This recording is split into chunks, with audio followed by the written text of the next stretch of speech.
Hi, how you doing? This is Comic Book Team Up. This week it's on John's Long Box channel. We alternate back and forth between the Fourth Age with RJ and John's Long Box with me.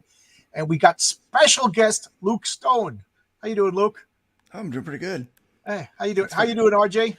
I'm doing great. That's the first time I saw that introduction. That's nice. Oh, you never saw that? Yeah. What Geeks Do Network was just like, I'm sick of this number countdown nonsense, and he made that for me, and I freaking love it. I think it's great.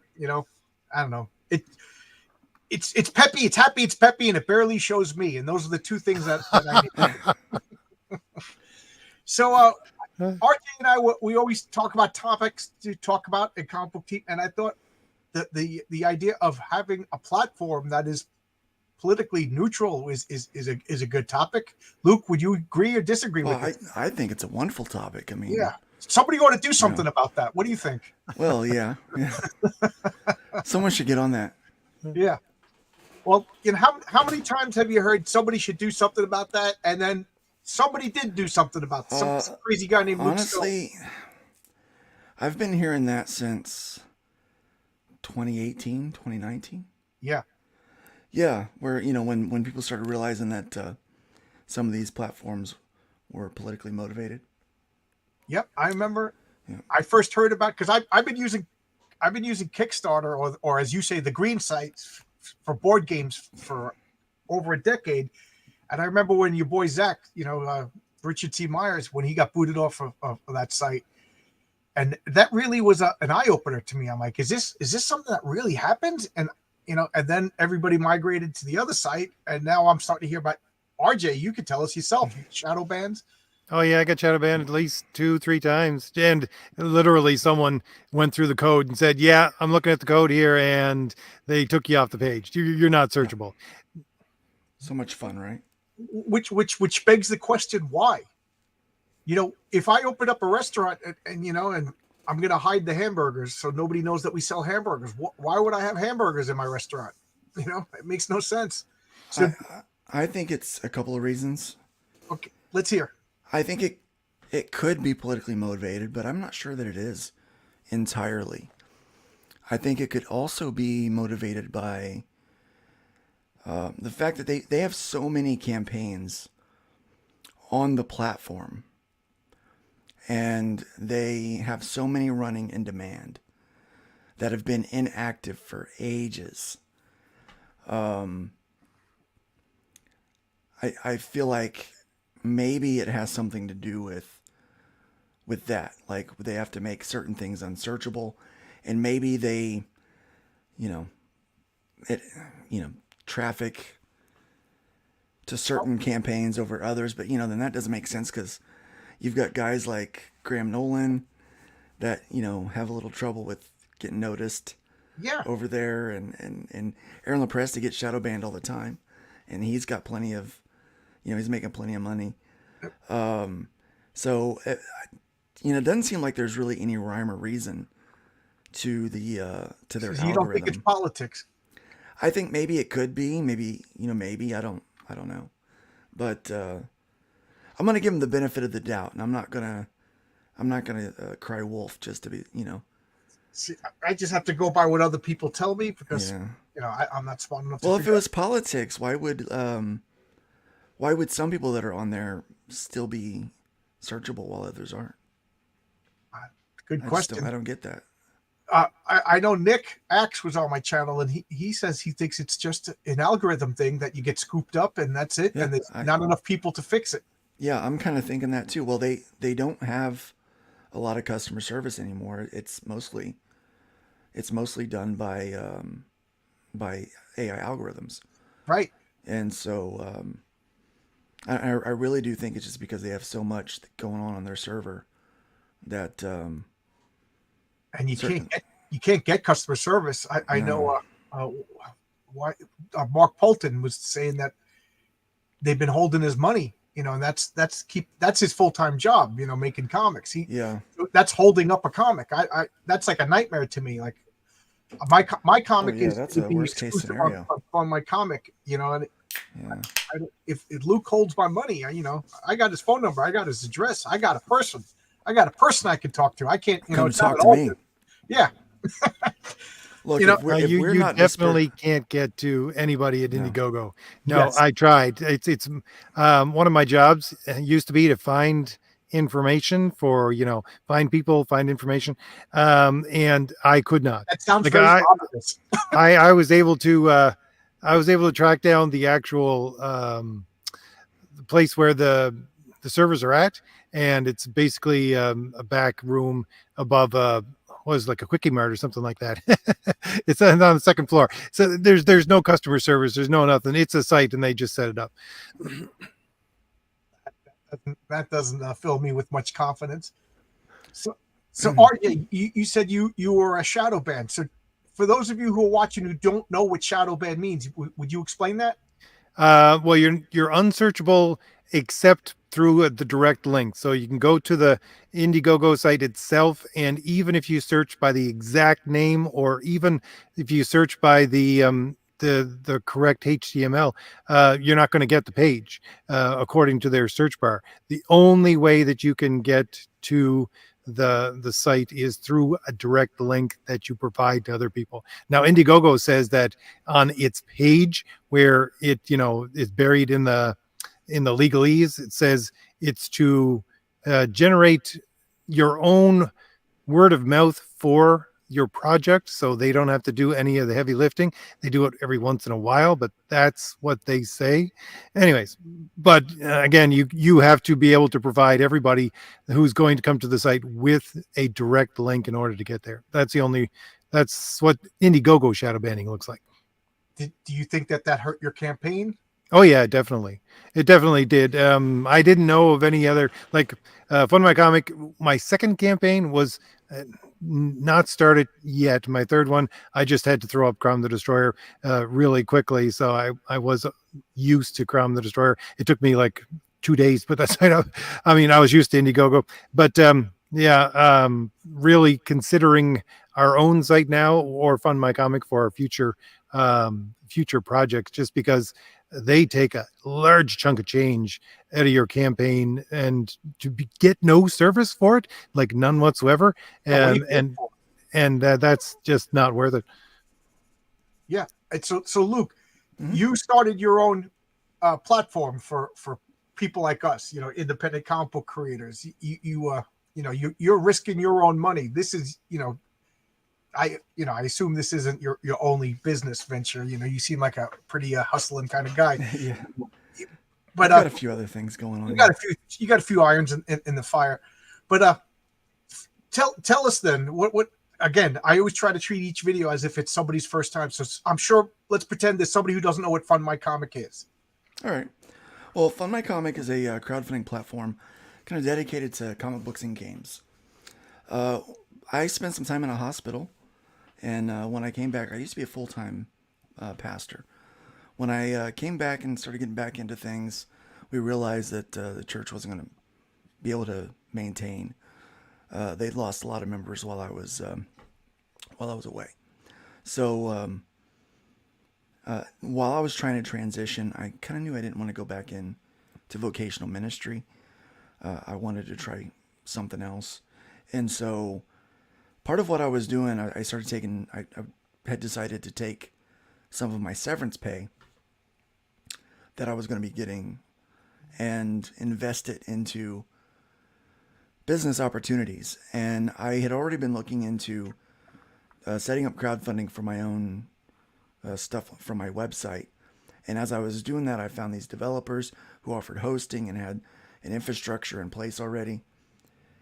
And I realized early on that we could allow other people onto the site to crowdfund as well. So you I had your own comics. You have Arrow Comics. I want to make sure you got a pitch out there. I work with Arrow Comics, and I do a lot of my own stuff. And so I wanted to make sure that we had something that we could crowdfund, so that we didn't have to worry about shadow banning. And I'd already found out that 70 to 90% of the traffic that we were bringing was from us. And so, as you aforementioned, they're taking quite a chunk from us over there at that platform. And I didn't care for that so much.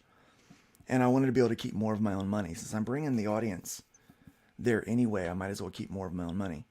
Right. And so we worked that out, started to get that together, and people really started saying, why don't you open this up for everybody else, for everybody?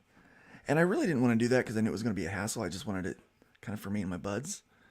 But they talked me into it. They talked I'm me glad into they it. did. Yeah, so we started going the route of really investing in things, getting lawyers involved, and all that good stuff to make sure that we were, kind of legally taken care of, and doing the right thing by everybody. Yeah. And so we did that, and we wound up launching in March of last year. So that's when we actually officially launched. I had the idea to do it starting in February of 2021. So we're coming up on 2 years of working on this project. Now, it is not my primary source of income. Nah. It supplements a little bit, but most of the money goes right back in to the site. We are, I draw, like I do commissions for people. You're pretty good. Thank you. Yeah, that's my primary form of income is drawing comic books and then selling my own. And so you could see why it was so important for me to get a crowdfunding site that wasn't gonna stifle me, right? And what it's 2% if you go exclude. It is okay. So it's originally we wanted to just do 2% for everybody, but because of just the way costs had increased, we had to move up to 3%. Yeah, we moved up to 3%. But we have a deal going that if you run at least your first 30 days exclusively with Fund My Comic, we'll give you platform fee 2% instead of 3%. So yeah, and I mean you have rules like you don't want to have like pornography on the covers and stuff like that. There's right. There's a little bit of standard, but once you meet that, you don't care if I'm writing a comic book about voting for Biden or voting for Trump. You're not going to kick my comic off, right? Yeah, I don't care. Right. Yeah. You see, this is what my comic is going to be called. Heroic Tales. It's just blue sky superhero comics. It has nothing to do. As a matter of fact, it's escapism. I don't want I want you to sit down and feel like a kid reading some good old fashioned comic. So I don't think I would get shadow banned or blocked or kicked off. But why would I risk that? Well, I didn't think I would get shadow banned either, and I did. I'm not. My book's not political. It's my book's fun. Right. It's just action and Thomas Valiant. How political is that? Right. He tells you to who to vote for. Right, RJ. Tells you to be prudent. Just the virtues. That's all I care about. Right. So here we got 3 creators here who are about as far from political as and I'm sure if you watch my channel, my politics, but it's not my comic book. So I don't want to work this hard and then get somebody I can't even respond to, some algorithm. That's even worse. Is that there's not even a human being that I can point to and say, why did you do this to me? Well, yeah. I was going to ask, Luke, have you had any, I don't know, I'm not completely familiar with what you have set up, but did you have any plans for the future to link up with distributors or anything like that? Say, I don't know, RJ from Critical Blast or people like that? Yeah, RJ's already working with us. Is he? Yeah, so we worked that in pretty much on day one. I saw what he was doing, and I thought, we can definitely work with him on this. So yeah, we're already working with him. If you want RJ to take care of your fulfillment, all you have to do is let him know, and he can set up and access all of your backend stuff.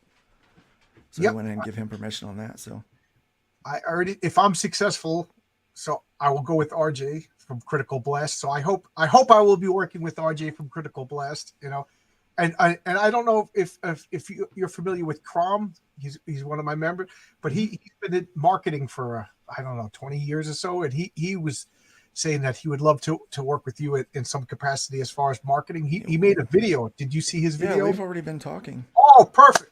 All my favorite people getting together, working. You see, this is what networking is all about. It's called Awesome. synergy, baby. Yeah, absolutely. All my favorite people and RJ from the Fourth Age. We're all together. Oh, thank you. All your favorite people and RJ. So, have you been getting any pushback? Anybody just like, I can't imagine if there's people like loyal to Kickstarter, loyal to Indiegogo. Like, so has Well, if they're loyal, they're not coming over. right? So it's not a big deal. I mean, it's, we're not sweating it. But yeah. Yeah. This comment is all too true. Kids ain't buying comics. Adult men are. Yes. Unfortunately, you're right. I could go on a tirade about how we as comic book creators failed kids by making comic books really aimed at adults, but that's a tirade for another day. Yeah. Well, I think that's why I try to make kind of all ages. Yes. I mean, it's not the only reason why I make all ages. I prefer to be able to, I'm a man of faith, so I don't really want to do books that are, dirty. I don't want to do that. So, I want to make comics that, like, when somebody reads my comic, they're going to be like, "Oh wow, this reminds me of Marv Wolfman's run on the new Teen Titans." This reminds me of the Len Wein, George Perez era of the Fantastic Four. Yeah. Good old the good fun. stuff. Yeah, the good stuff, the fun stuff. Right. Yeah. I do think that comics are getting too mature. In the sense that, there's a lot of people that just can't,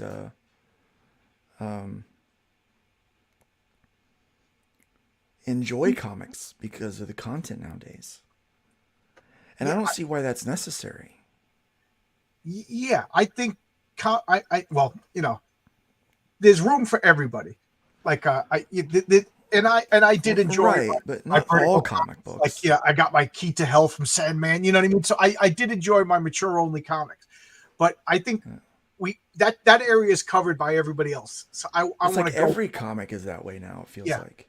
I want to do something that like a kid could sit down and read, but a parent could read. It together, separate. You'll both enjoy it. I don't know. Comics are supposed to be fun. I see this comment over here. Yeah, comics supposed to be fun. And speaking of that, we got Crom the Destroyer coming out from RJ from the Fourth. Crom the Destroyer. And it is for all ages. I patterned my Crom the Destroyer after Marvel's 70s run of Conan the Barbarian, wherein, you get very little blood, but you got a lot of action and a lot of adventure and fantasy. So I'm right there with you. All ages comics is what we need. Yeah. I think, like you said, the mature comic that's been covered by other people and very well. I like a good R-rated movie and I like a good R-rated comic too. Right. Yeah, there's definitely a place for that. Right. But when everything started to be kind of deconstructionism and dark and brooding, and it's great to have the Watchmen and it's great to have the Dark Knight stuff. Yeah. Right? But not everything. It seems like that's all anyone knows how to do now. At least for the last, decade or two. Now I've heard that the new Ultimate Spider-Man is really good that Hickman's writing. Yeah. It's rebuilding Peter Parker in a way. I do think we're turning a corner. I do think that, I agree. I think that things have changed. And I just saw an article on Yahoo, which has been basically telling me that I'm the enemy of mankind for the past 6 years, that streaming services are showing not showing, the most popular shows on streaming services are old sitcoms, old TV shows, all this new stuff, and for that to get to the mainstream media after being told how wrong we were for 5 years. So I do think the ship is righting itself. Marvel's getting Ultimate, like you said, Jonathan Hickman's writing the Ultimate Spider-Man, which is a big seller. I don't know. RJ, would you go back to Marvel or DC at this point? I I really don't think so. I couldn't support unless there was unless Disney sold it to someone else. I really couldn't. Besides the fact that my local comic shop closed down, so you know, Oh, my access to that is pretty much gone now for mainstream comics. I have to order things online, and if I'm going to order things online, I'm gonna go independent and find something.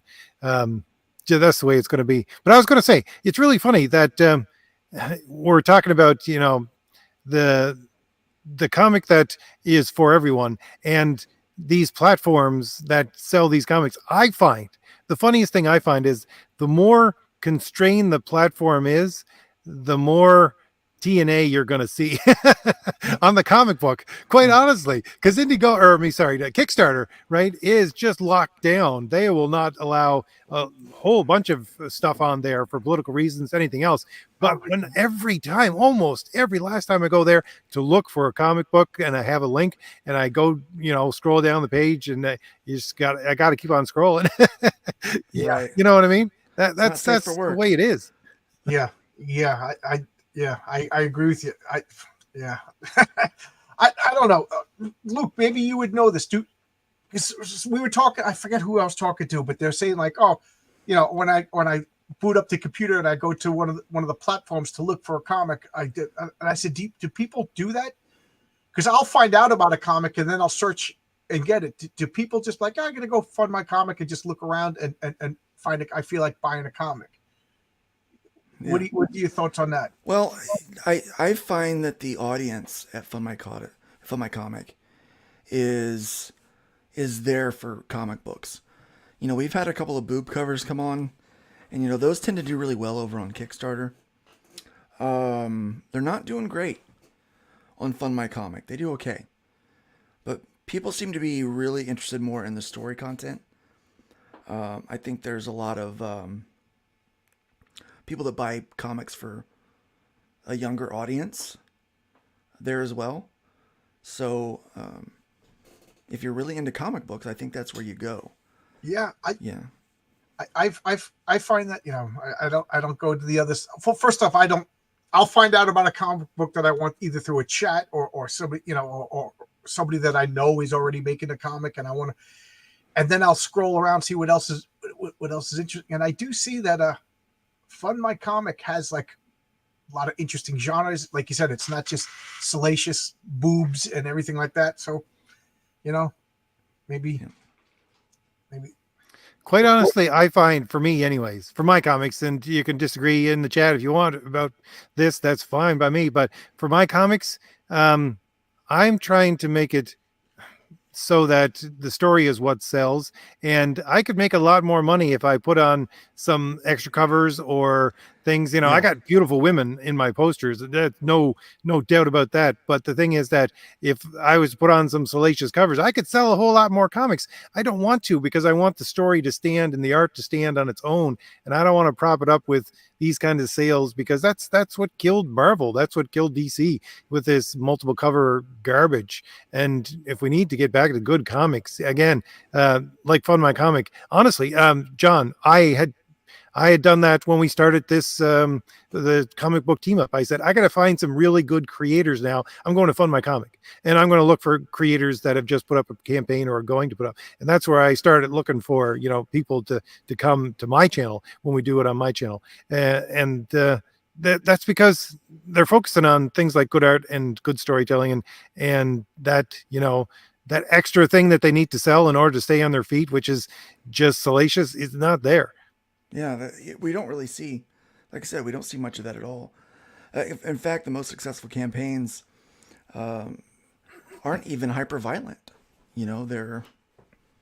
They're mostly just good old fashioned comic books. Yeah, Action, all ages, maybe teen at the highest, but really not even that. would you say, being the owner of Fund My Comics, would you say that superheroes are popular, sword and sorcery is popular, comedy is popular? What do you think is the Um, Definitely superheroes is at the top, followed by fantasy. Actually, fantasy might actually be the top, and then sci-fi and horror. So it kind of goes in that order. Okay, okay. Yeah. So yeah, I would say it was. I say it's fantasy, superhero, sci-fi, and horror. Yeah. Oh, okay. You see, all right. Yeah, it seems fantasy is real big right now. I wonder what it is. You It think there'd really be is. fantasy movies, but I know everybody's playing D&D, and D&D is not making any money. It's going to be sold from Hasbro. I don't know what's. It's a weird time. Well, It's yeah, D&D is not getting sold. Oh, it's not. No, no, no, it's not getting sold. It's they're licensing out the IP for video games to someone else, Oh, is to that what's someone going new, on? to Okay, someone new. Yeah, yeah, they're not selling. We covered that okay. last week, or a couple weeks ago on Nerd Bacon. Well, that makes sense. Yeah, they are not. Um, they are not going to get rid of it. Nah, why would they? It's the only thing they've got making money. Hasbro actually lost a lot of money on their toys and board games division. Yeah, so they're Uh, Hasbro has. Are you a board gamer? not really, not Uh, really. you can see behind me. I'm Yeah, I'm a crazy board gamer, just like I'm a crazy comic book person. And like everybody else, I got this new Hero Quest. RJ, you had to have played Hero Quest. Long time ago. Yeah.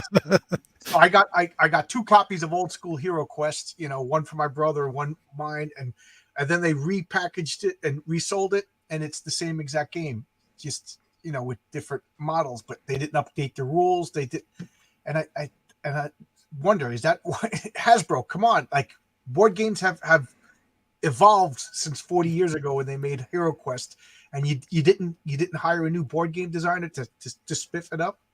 So a lot of people were pissed about that. really. See, I maybe they were afraid to spiff it up because they thought people would be upset that they did spiff it up. Well, Because how people. easy would it be to have two rule books in a, this is the modern way to play it, and here's old school mode, here's new school mode, for the money that because it wasn't cheap. I wasn't cheap, yeah. Mask, how Well, much yeah. did you sell yours for? It was like $150 for a board game. It looks great. It looks great. Instead of cardboard furniture, it's got plastic furniture, so it does look great. I'm used to paying the 85 to $100 for a board game, anyways. So, you know, throwing in there's a lot of good board games out there, and I don't think I own anything from Hasbro. Quite honestly, I got a shelf like you, John. I got two shelves actually. Probably not as many as you, but honestly, I don't think I own anything from Hasbro. Maybe if Battleship was Hasbro, I don't know. Either Mattel or Hasbro, the classic games, Parker Brothers, Mattel, or Hasbro. If it's a classic board game, I don't know. RJ, so are you? You said you have board games. Are you a board gamer too? Oh yeah, What do you like? What was the last game that you played? last game I played Seven Wonders 2 nights ago and lost severely. I've never won that game. Never won that game.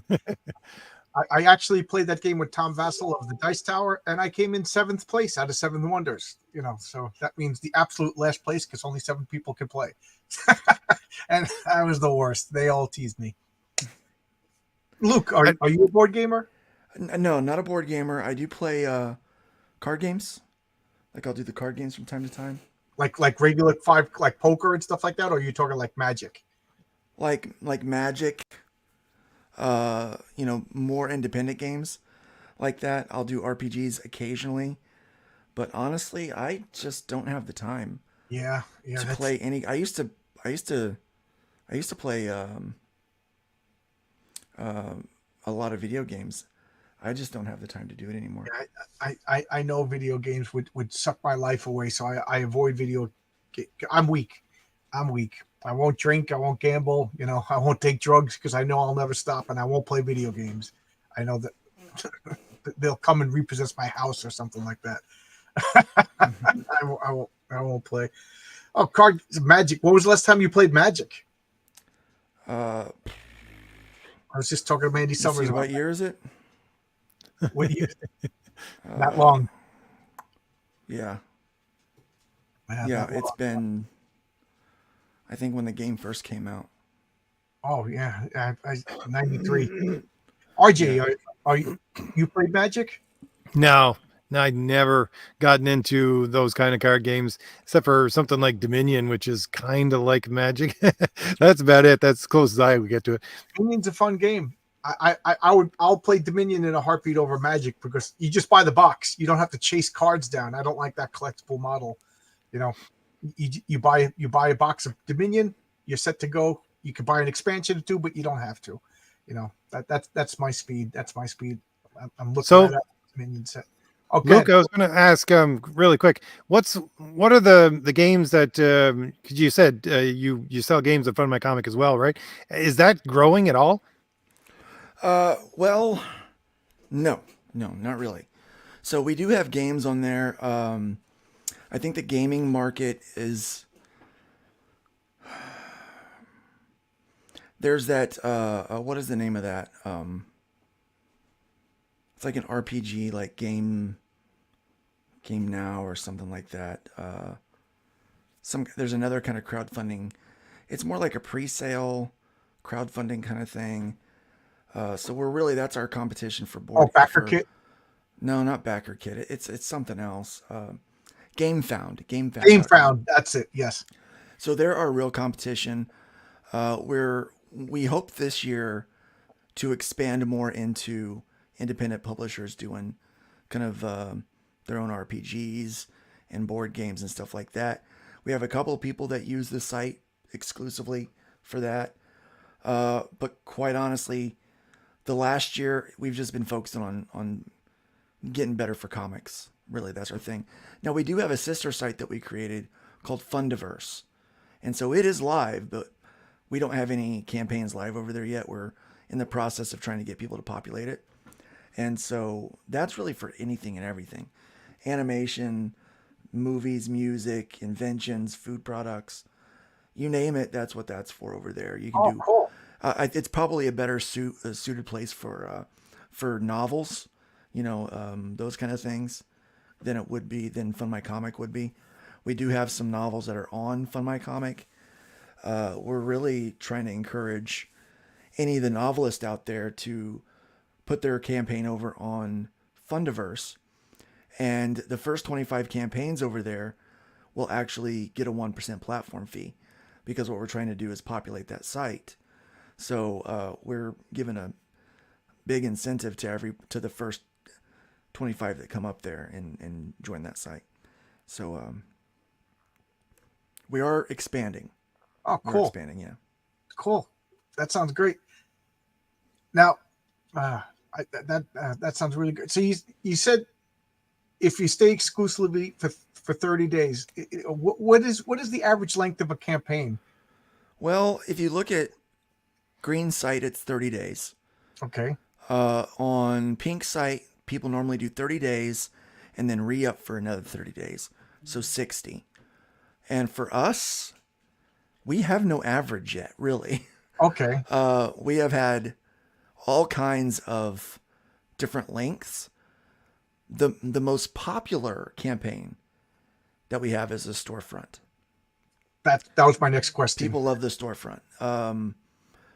They will normally run a 90-day, sometimes an 85-day. So they'll run several months, 2 or 3, 4 months sometimes, on a time-based campaign, and then they'll move into a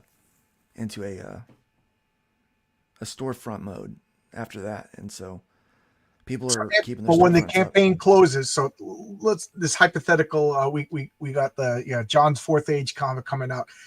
After the campaign closes, collect the money. Now the clock starts running for delivering, but the storefront is just after the campaign is over, people could still buy extra stuff, but it's not factored into, I guess, to the campaign funds, or is it? Yeah. Wait, ask the question again. I want to make Yeah, sure I realized as I was really saying, understanding. like I do a 30-day campaign. Yeah. Boom. It's now the end of the 30th day. Boom. The campaign is now closed and it's a storefront. Anything that sells from the storefront, is that added? Like, is that part of the campaign? Like, I'm going to talk numbers. I make $10,000 during the campaign, and then I make $5,000 on the storefront. Does that mean my campaign made $15,000? Or is Yes. okay? Yeah, it's one total campaign. It's like moving it's like moving to in demand on the pink site.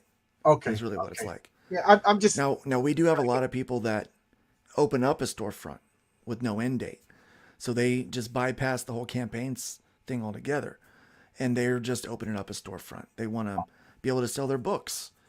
right. They've had it up on Amazon. They're not having much luck. They've had it up, different places, and they're just not getting the traction they want. So they decide they're going to put it up in this place that we have a street team of people that are trying to bring people to the website to shop, basically.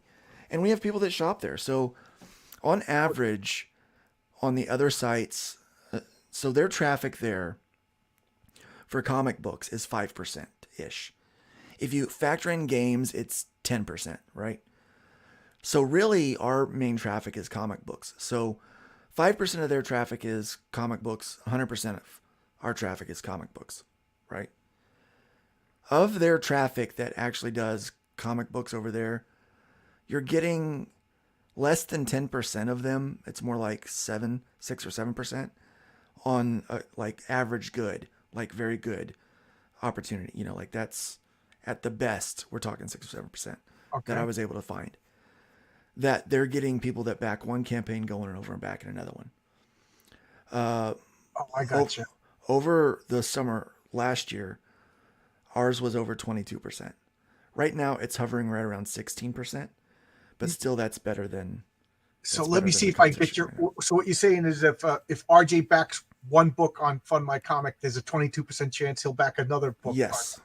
Okay. Yes, there's a 22% chance if someone comes on to back a book today for one campaign that they will go back another book because it's easy and it's fun and the books are awesome. Yeah. It's like going to a comic book store. How many people go to a comic book store and only buy one book? Yeah, I know. Not me. I don't think I've ever done it. Not this guy. If I'm a room, I got your tantalizing adventures right here. I'll just go in to look and walk out with 10 books. Yeah. I can't help myself. Yeah. It's the way we're comic book people. We love our comic books. I assume, Luke, you grew up reading comics too? Oh yeah. Got my first comic book when I was 5 years old. I'm sorry? I got my first comic book when I was 5 years old. What was that? Do you remember? Yeah, I do. So I was really big into the He-Man show, right? And so I would get up. For some reason, I knew, like my dad would get up early for work, like 5 o'clock in the morning. And I found out that they would play the first running of that show when he was getting ready for work, right? I don't know how, but I'm 5 years old. I figured this out. My internal clock would wake me up when my dad woke up. So I would see him off to work, but I would watch the first airing of He-Man that day. And then I would fall asleep with my bowl of cereal on the floor. And then I would wake up, watch more cartoons, right? Well, one day his friend come to pick him up. They were carpooling. And he's like, yeah, I know your kid likes He-Man. Maybe he'd like these comic books. I got these comic books for my kid. Doesn't like them, right? So I got this stack of comic books. There's Spider-Man in there. What kind of barbarian kids were in your neighborhood and didn't like comic books? I don't know, man. We were in Texas. They probably didn't read them. But no, so I got these books and my mom thought I was a little young for them, right? So she'd let me read them, like look at them and stuff, but she didn't want me to tear them up. But I remember just falling in love with it. And one of them that I really fell in love with was, which he kind of reminded me of He-Man a little bit, but was Secret Wars #4. You've got the Hulk on the cover. It says beneath a billion tons of earth, and and it's got that, the Hulk is saving everybody. There's this big mountain, and he's just this little sliver of all these characters in there. And I just was enamored by that. And I would just go through and look at the pictures, right? And Reed Richards was taunting him to make him stronger. That was a great comic. Yeah. It was great. And so fast forward, I'm 9, 10, 11 years old, right? I've been drawing. So when I was 3 years old, I actually started drawing. My mom and dad would used to go out to this little place called Breakfast House, and it was a 24-hour diner. They would go out at night to hang out with their friends, have coffee, and they would literally be out there till 2, 3 o'clock in the morning with me, a 3-year-old, right? Great parenting, by the way. I am an ADHD kid. Bad, like super bad. And in order to keep me quiet and not in their hair, my mom would hand me a pen and a napkin, say draw. And so I would scribble. Round 5, they started, eventually they started turning into stick figures, and then stick figures started getting clothes added.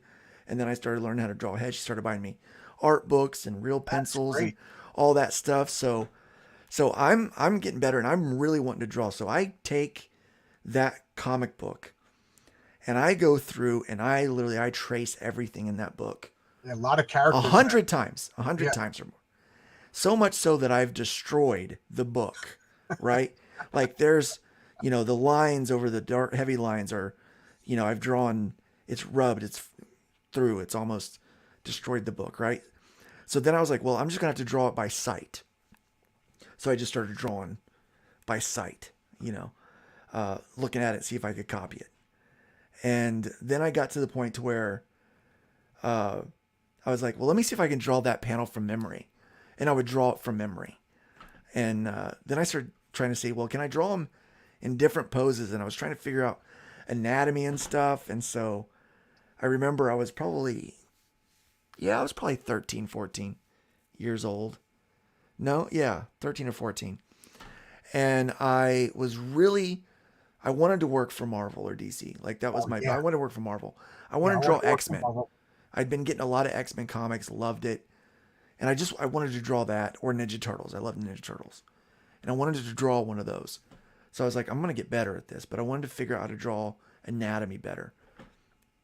I took some of my money from mowing lawns, and I went at the store and I bought those muscle magazines, with all the guys, the bodybuilder magazines. And I bought like 3 or 4 different ones. Yeah, for research. Yeah, I got it. Yeah. For research, right? So I'm like, okay, well, how do I draw? What's a delt look like? How do I get those shoulders right? Where do the veins go and all that, just all that stuff, right? So I'm working on those. And I remember it was so funny. One day, my dad comes in from work, and I'm sitting on the floor, and I've got my sketch pad, and I've got these magazines all laid out with these almost naked guys. They're in their little tiny shorts, right? Just these bodybuilders, just, posing. And my dad looks at me and goes, son, do you want to talk? Anything you need to tell me there? Yeah, he goes, and I go, no, I'm good. He goes, you know I love you no matter what, right? I was like, even if you become a damn dirty comic book artist. I was like, what? I was like, what? He goes, you don't want to talk about the magazines? I go, oh, Dad, I'm trying to get better at drawing comics. So I just figured I'd draw real people. And he's like, oh, okay. He's like, so you like girls? I'm like, oh, definitely. I said, those magazines are hidden. Don't want Mom catching those. Yeah, son, I would love you even if you were a damn dirty comic book artist. Right. I love you no matter what, right, son? RJ, can you draw? I don't know if I've ever asked you. Yeah, I used to be able to draw. I haven't done so in a long time. It was back when I was, I think, a teenager. I had this absurd notion that I was going to draw a new cover for each of my comics so that I wouldn't be able to see the cover, when I put them in the plastic bag. Never got very far on that, but I did some spectacular, from, 12, 13, 14 years old, Wolverine and Sabretooth way back with the Silvestri era. Yeah. This is me at 55 years old. This is as well as I could draw. This is sketches of characters that I sent to Renzo. So yeah, I have no illusions. I spent my whole childhood just like Luke, copying comics, tracing comics. And at one point, I remember we had an art class and we were doing art projects, and they all said, get John we were drawing a Viking dragon ship. And they were like, get John to draw the head. And that to me proved that I was the best artist in the class. I can't draw. I was the best artist in a 6th grade art class. But that's pretty much my level. I wish I could. It would be so much fun. So what's the name of your comic that you're drawing, Luke? I'm drawing a few. Okay. So right now I'm working on the last 30 pages or so of Terminal Kill, which is not a superhero book. In fact, it's not really like any book I've done before. It's more thriller, psychological thriller That sounds kind of interesting. stuff. It's like a conspiracy spy thing. And then I'm working on getting ready to do a space kind of thing with R.J. Williams. So getting ready to do one with A lot him. of RJs. Yeah, and then I'm working on a. It's kind of a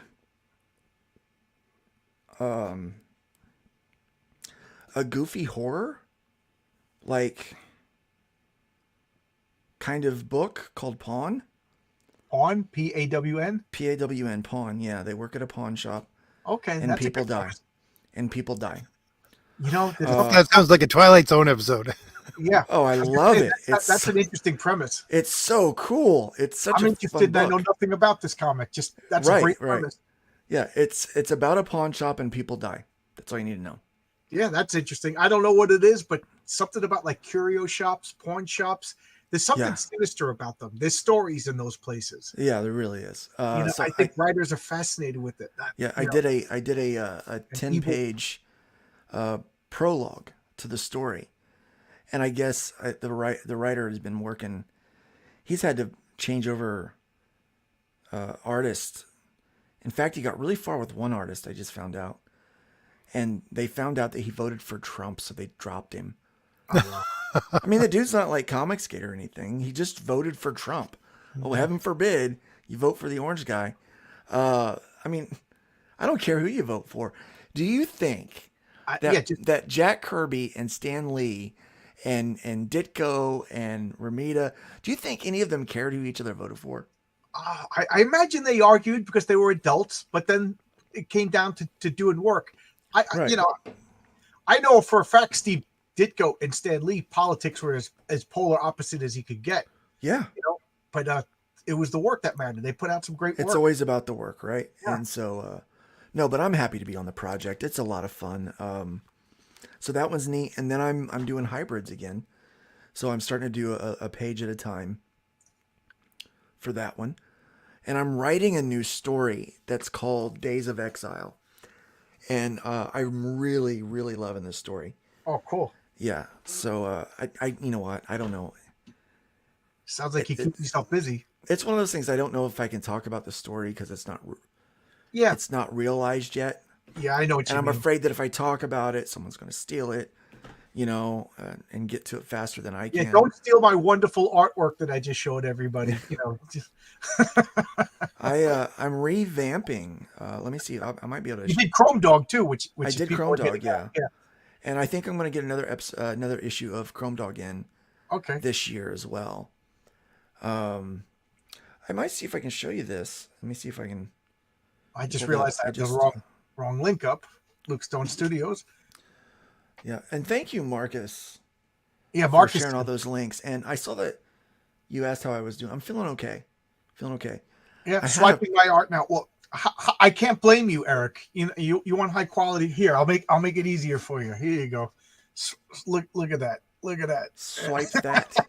Swipe this. Swipe that. There you go. So I'm not 100% yet, right? I'm not 100% yet. So I just worked on this. It's a revamped cover.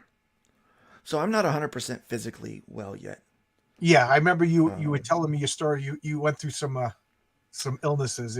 Yeah, So I still have some trouble with some of the muscles coming back and doing that. And yesterday, I don't know what I did. I was a doofus. And it's so embarrassing. But I came in, I was getting ready to ship a big box with about 20, 25 books in it. That was going off to a distributor. And I go to sit down, and somehow I go one way, my chair goes the other with this big box of books on my lap, right?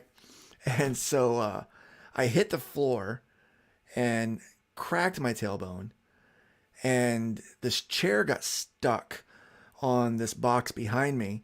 So so I twisted my neck and it folded my back in half. And I couldn't even get up because I got this heavy box laying on my stomach. And I've got all this. So I got to yell for my son. He comes, grabs the box, and helps me get up. Um, Yeah. but I've So been. first off, I'm glad you're okay. Second off, that sounded hysterical, and I wish I saw it. It was pretty funny and it was really embarrassing. But I'm good, but I'm sore today. Yeah. Yes, ow. I, It was. I, And I was like, and so for me to roll over, get up on my knees, and I was like, man, this sucks. And this morning I woke up and I was like, was I doing wrestling moves with Stone Cold Steve Austin yeah. yesterday? Why do I feel like this? And then I remembered that, like, oh yeah, the thing with the chair. I have no idea how it happened. But Yep. yeah, so I don't I know if you know, but Marcus also was a similar story to yours. He was in a coma from COVID also. I did not know that. Yeah. He was telling me his Maybe I story. did, yeah. Yeah. COVID's, I'm glad And you're I was still with supposed to have us. a surprise chat with Tim Seeley today, but he has COVID, so he had to Ooh, cancel. 5 months in the hospital total. Yeah. I was in a coma for 5.5 weeks.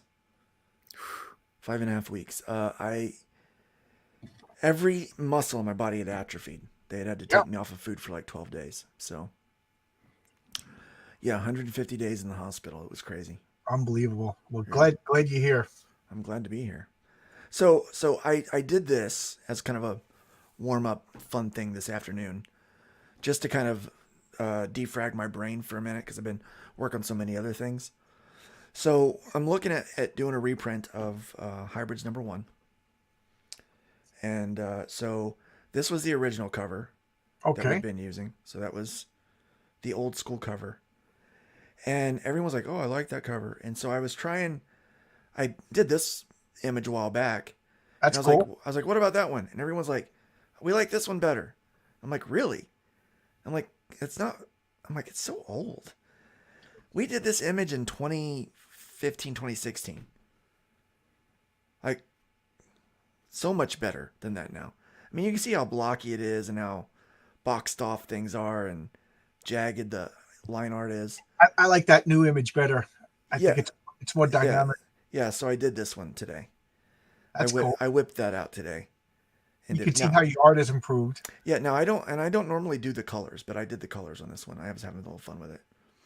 But so yeah, I've got it up on Twitter asking people which one they like better, the original or this one, because I'm thinking about using that as the reprint cover Okay, cool. when we go back to reprints.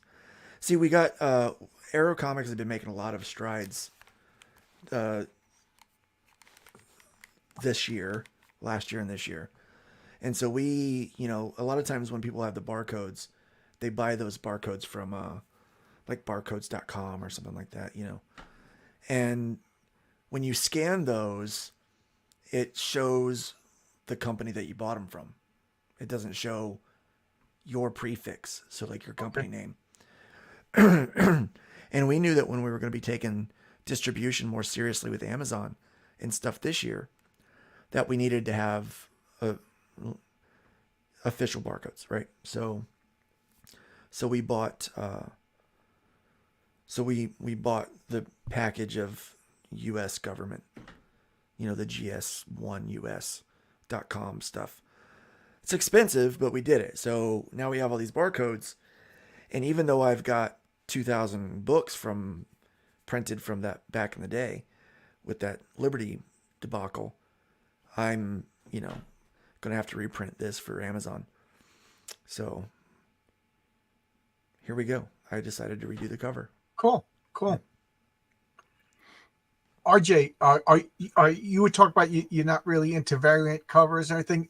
If you do second prints, would you do a different cover?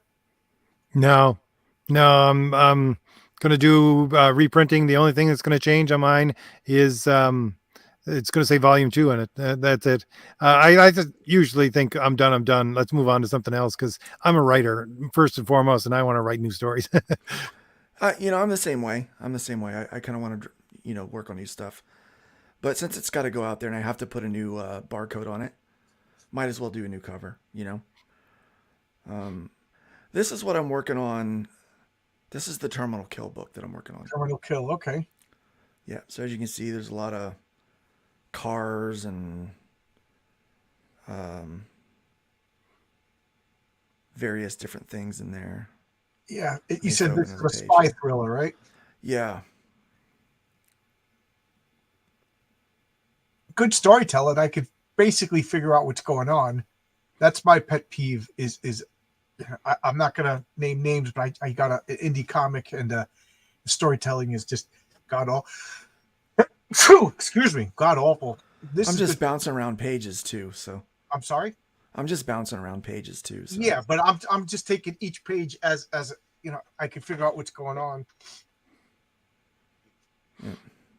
yeah. That is just because people are good artists doesn't mean that they're good with storytelling too. True. True. It's sequential art is a whole different beast from covers and stuff. You know.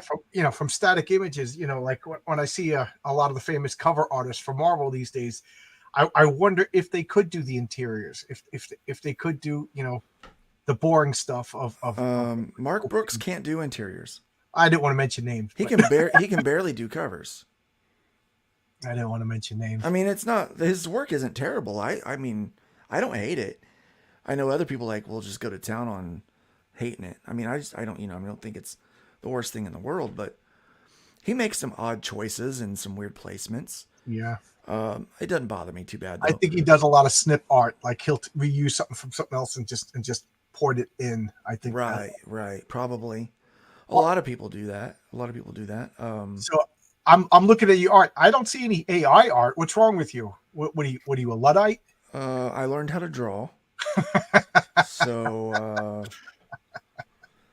now, a lot of people are afraid of AI. I'm not I'm not. afraid of AI. So, in fact, I use Midjourney. Let me explain how I use Midjourney. You're going to love this. So, you know how like people will use photo references Yeah. and they will go like and spend forever trying to find the reference or profile they need in order to draw that, to have that reference. Yeah. I hate searching the internet. I hate doing that. Oh, I So see what you. I just go over to Midjourney and I type in what I'm looking for and I let it pop it up for me. So I let it make my reference images for me. So it gets the camera angles I want and it gets the lighting that I want and it gets like say if there's a particular actress or actor that I'm trying to model somebody off of, Yeah, then but you're I can actually get their faces. yeah, but your I your get that. your your characters in this book don't have 7 fingers on each hand. Well, So because I drew it. I just I drew busted it. things up. I referenced like this face down here at the bottom, this one, Yeah. that one right there. I actually referenced that through Midjourney. I was like, I took a face that I'd drawn earlier and I seeded it, and I said I need a front profile. I need a front picture of this screaming right. I've never even played with AI. I wouldn't Yeah. even Mid-Journey. I'll just for the sake of curiosity, I'll play around with it. RJ, It took like how do 30 you feel seconds about to get my AI? reference. What's that? I said, how do you feel about AI? What's your thoughts? I played around with it for a little bit just when it started to come out to see if it would come up with anything interesting, but it got kind of boring for me after a while. I'm always like I said. I think it was last week. I was even talking about this, but oh the old German word for how your art comes to life because you can see your hand brushing across the page, things like that. So Yes. physical art is the way to go, if you ask me. Oh, I like that. That's a nice roof up there. I like that.